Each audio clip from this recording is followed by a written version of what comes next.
ರಾಜ್ಯದಲ್ಲಿ ವಿದ್ಯುತ್ ಕ್ಷೇತ್ರವನ್ನು ಖಾಸಗೀಕರಣಗೊಳಿಸುವ ಯಾವುದೇ ಪ್ರಯತ್ನವನ್ನು ಸರ್ಕಾರ ತಕ್ಷಣ ಕೈಬಿಡಬೇಕು ಹಾಗೂ ರೈತರಿಗೆ ಗುಣಮಟ್ಟದ ನಿರಂತರ ಮತ್ತು ಕೈಗೆಟುಕುವ ದರದಲ್ಲಿ ವಿದ್ಯುತ್ ಪೂರೈಕೆ ಖಚಿತಪಡಿಸಬೇಕು ಎಂದು ಒತ್ತಾಯಿಸಿ ಕರ್ನಾಟಕ ರಾಜ್ಯ ರೈತ ಸಂಘದ ಮುಖಂಡರು ಜಿಲ್ಲಾಡಳಿತ ಹಾಗೂ ವಿದ್ಯುತ್ ಇಲಾಖೆ ಮೂಲಕ ಸರ್ಕಾರಕ್ಕೆ ಮನವಿ ಸಲ್ಲಿಸಿದರು.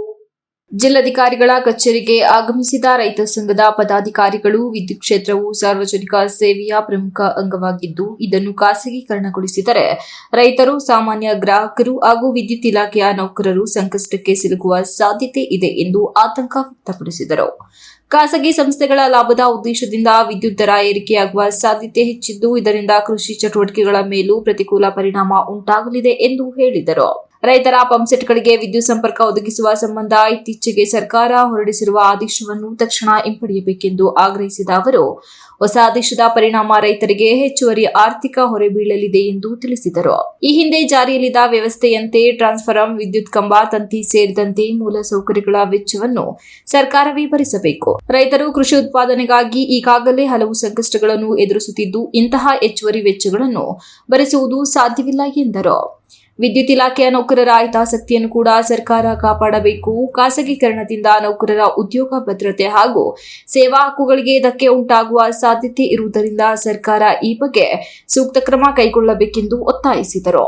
ರಾಜ್ಯದ ಕೃಷಿ ವಲಯದ ಅಭಿವೃದ್ಧಿಗೆ ನಿರಂತರ ಮತ್ತು ಗುಣಮಟ್ಟದ ವಿದ್ಯುತ್ ಪೂರೈಕೆ ಅತ್ಯಗತ್ಯವಾಗಿದೆ. ಆದ್ದರಿಂದ ರೈತರ ಹಿತಾಸಕ್ತಿಗೆ ವಿರುದ್ಧವಾಗಿರುವ ಯಾವುದೇ ನೀತಿಗಳನ್ನು ಜಾರಿಗೆ ತರದೆ ಕೃಷಿ ಸ್ನೇಹಿ ಕ್ರಮಗಳನ್ನು ಅನುಸರಿಸಬೇಕೆಂದು ಸಂಘದ ಮುಖಂಡರು ಮನವಿ ಮೂಲಕ ಸರ್ಕಾರವನ್ನು ಆಗ್ರಹಿಸಿದರು.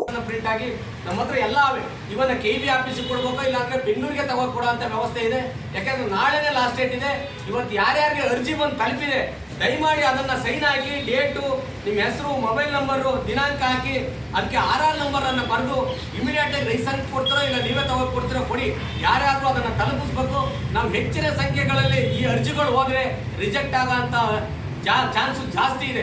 ದಯಮಾಡಿ ಸರ್ಕಾರ ಇದನ್ನ, ರೈತರು ಇವತ್ತು ಕಡಿಮೆ ಸಂಖ್ಯೆಯಲ್ಲಿ ಅವರೇ ಅಂತ ನೀವು ಭಾವಿಸಬೇಡಿ. ಮುಂದಿನ ದಿನಗಳಲ್ಲಿ ಇದಕ್ಕೆ ಲಕ್ಷಾಂತರ ಜನ ಬಂದು ಸೇರ್ಪಡೆ ಆಗುತ್ತಾರೆ. ಇದನ್ನ ಬೃಹತ್ ಪ್ರತಿಭಟನೆ ಇಡೀ ಕರ್ನಾಟಕದಲ್ಲಿ ಬಂದಾಗ ಚಾನ್ಸ್ ಇರ್ತಿದೋ. ನೀವು ಬರೀ 15 ಡಿಸ್ಟಿಕ್ ಮಾಡಿದ್ರಿ, ಮುಂದಿನ ಹಂತದಲ್ಲಿ ಇನ್ನೂ 15 ಡಿಸ್ಟಿಕ್ ಅನ್ನ ಮಾಡೋಂತ ಆಯ್ಕೆ ಮಾಡಿದ್ರಿ. ನೀವು ಯಾವ್ಯಾವ ಕೊಡಗಲ್ನ ಆಯ್ಕೆ ಮಾಡಿಲ್ಲ. ಕೊಡಗಲ್ಲಿ ಕಂಬ ಬಿದ್ದೋರು ಹಾಕಕ್ಕಾಗುತ್ತಾ ನಿಮ್ ಕಡೆ? ಯಾವುದೇ ಕಾರಣದ ಕೊಡಗಲ್ ಕಂಬ ಬಿದ್ದೋರು ಹಾಕಕ್ಕಾಗಲ್ಲ. ಮತ್ತೆ KPTC ಅಲ್ಲೇ ಬರ್ಬೇಕು ನಿಮ್ಗೆ. ದಯಮಾಡಿ ಇದನ್ನ ನಿಲ್ಲಿಸಬೇಕು ಅಂತ ಹೇಳಿ ನಮ್ಮ ಒಕ್ಕಲೂರಿಂದ ಕರ್ನಾಟಕ ರಾಜ್ಯ ರೈತ ಸಂಘ ಹಾಸನ ಜಿಲ್ಲಾ ಘಟಕ ಖಂಡಿಸ್ತಾ ಇದೆ ಅಂತ ಹೇಳಿ ನಾನು ಮಾತು ಮುಗಿಸ್ತೀನಿ. ನಾನು ಅರ್ಕೋಡ್ ತಾಲೂಕು ಅಧ್ಯಕ್ಷನಾಗಿ ಕಾರ್ಯನಿರ್ವಹಿಸ್ತಾ ಇದ್ದೀನಿ ಸಾಮೂಹಿಕ ನಾಯಕತ್ವದಲ್ಲಿ. ನನ್ನ ಹೆಸರು ಭುವನೇಶ್ವರ HH.